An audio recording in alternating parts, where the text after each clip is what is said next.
Hi everybody, welcome back to the Skookum Report. Tonight's story is called The Monster of Dead Man's Hole. It's a horrible tale from the pages of local history. It came out of San Diego County, California. Everybody knows mysterious ethnic monsters are all the rage today. Best known is the abominable snowman of Tibet. Then there's the Yowie of Australia. You have Bigfoot of Northern California, then the Sasquatch of the Pacific Northwest. And you can't forget Nessie of Loch Ness, Scotland, and the Wild Man of Hubei in China. But San Diego wasn't left behind when they passed out the monsters. Long before San Diego's zoobies were sighted and recorded, there was the monster of Dead Man's Hole, just about as nasty as they come. It was reported long before the monsters come lately that I just mentioned. Dead Man's Hole is located near Oak Grove, a former stagecoach stop of the Butterfield line. It is located about 10 miles northwest of Warner Hot Springs. The story of the horrid events leading up to the discovery of the monster was told many years ago by James Jasper. He was the editor and the owner of the Julian Sentinel, Julian, California. Julian is now a thriving little artist community renowned for its homegrown apple pies, and Warner Hot Springs is a spa for the wealthy in the backcountry of San Diego County. When the Butterfield stagecoach line was established, it ran by the then nameless Dead Man's Hole. Then it was filled with clear, sparkling water. Often a stop was made to refresh the men and the horses before resuming any trips. Behind the hole, a canyon slices back into the steep hills, growing darker and darker and narrower as it winds back into the still wild and roadless escarpment frowning over a pleasant valley.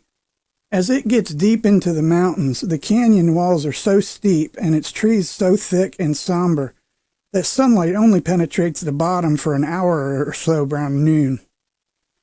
One bright morning in the spring of 1858, the northbound stage stopped at the hole and the driver got out for a drink. As he leaned over the pool, he saw, to his horror, the partly decomposed face of a dead man bobbing gently in the water. This was the first known victim of Dead Man's Hole. As time went by, news was received in San Diego that several men, both Indian and white, had disappeared without a trace. But since people were always running away from their families or going off to seek gold, not much notice was paid for these efforts. In 1870, an unnamed French sheep herder was found dead at the hole by his squaw. In 1876, a passenger lighting from the stage for a drink said he had seen a naked thing covered with long black hair staring at him from the nearby bushes. When the creature saw that he was discovered, he vanished down into the canyon. A few years later, a man named William Blair was found strangled in the dark woods near the hole. He had influential and wealthy friends in San Francisco, and they all came down to the area determined to find his murderer. But no clues were found. Later that year, the strangled body of an Indian girl was found not 200 feet from where Blair's body had been discovered. In March 1888, two hunters, Edward Dean and Charles Cox of Julian, determined to explore the dark and mysterious canyon behind the Dead Man's Hole.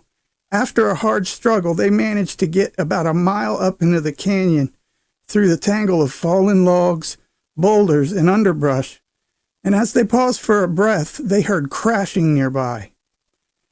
Cox climbed up the rocky side of the canyon to see what was making all that noise. He almost fell off in astonishment. An immense, unwieldy animal, resembling a bear from the back, was taking rapid strides through the narrow defile away from the hunters. Cox said its legs were long and the creature looked something like a gorilla. His hair was dark brown and the beast was more than 6 feet high. Cox climbed down and whispered the news to Dean. Both began to follow the thing, and Cox, to arrest its progress, fired a shot in the air. At the report of the shot, the beast turned its face towards the pursuers, and the face was human. Then the creature started climbing the canyon wall toward the cave opening. Cox fired again, and with a terrible cry, the monster fell to the canyon floor. It was dead. Cautiously approaching the body, the men later reported that the face was Indian, but the teeth were like a bear's fangs with pointed ends. The creature's feet were huge and covered with black hair. Now, fearing that they would meet the monster's mate, they climbed very gingerly up to the mouth of the cave, and they entered. It was empty, but in one corner, 8 human skulls grinned from a rock ledge, while a half-consumed sheep carcass laid on the floor, and over in the corner, a pile of leaves and weeds that indicated the creature's bed. In a report given in the San Diego newspaper of the 1888 era, Jasper said that the monster's body had been placed in a wagon and taken to San Diego, where it was to have gone on exhibition the very next day. But examination of later papers said nothing of the monster, and local historians pondered the question that there was no answer. Since editor Jasper and his contemporaries were long dead, Porter saw a glimmering light. He noticed the date of this edition of the paper in which the story had been published. It was April 1st, 1888. That's incredible. So this story is a very true story. It's called The Monster of Dead Man's Hole. That's a good encounter. I got one more little encounter that was passed along to me by a friend, and this one's really good. Supposedly in Nome, Alaska, or it was from Bethel, one or the other, this pilot and his newlywed wife were en route to Anchorage, where they would make connections for their honeymoon. Now, he was flying this plane through the weather, and it turned very sour. So he touched down with his Cessna. It was a 180 or 185. They can't remember, I guess. They touched down on floats, the kind of plane that you can land on the water and take off on the water. He taxied to the shore, where him and his wife looked for a spot to pitch their tent for the night. Having found a spot, he turned towards the plane to fetch the tent, and his wife was following him. He heard his wife scream and turned to see a hairy biped running from the location towards the woods with his wife under one arm. The pilot chased after the critter. Before realizing that he could best stop it with his firearm, he ran over to the plane to fetch his rifle. He followed, seeing them 3 times in the woods before he lost sight of them. He found a particle of cloth from his wife's garment. Now, the story goes that he either spent the night there and looked all around the next day, or he flew straight to Anchorage and reported this event to the Alaska State Troopers. Now, all the Alaska State Troopers, they began a search but were unable to come with any positive results. His wife was never found.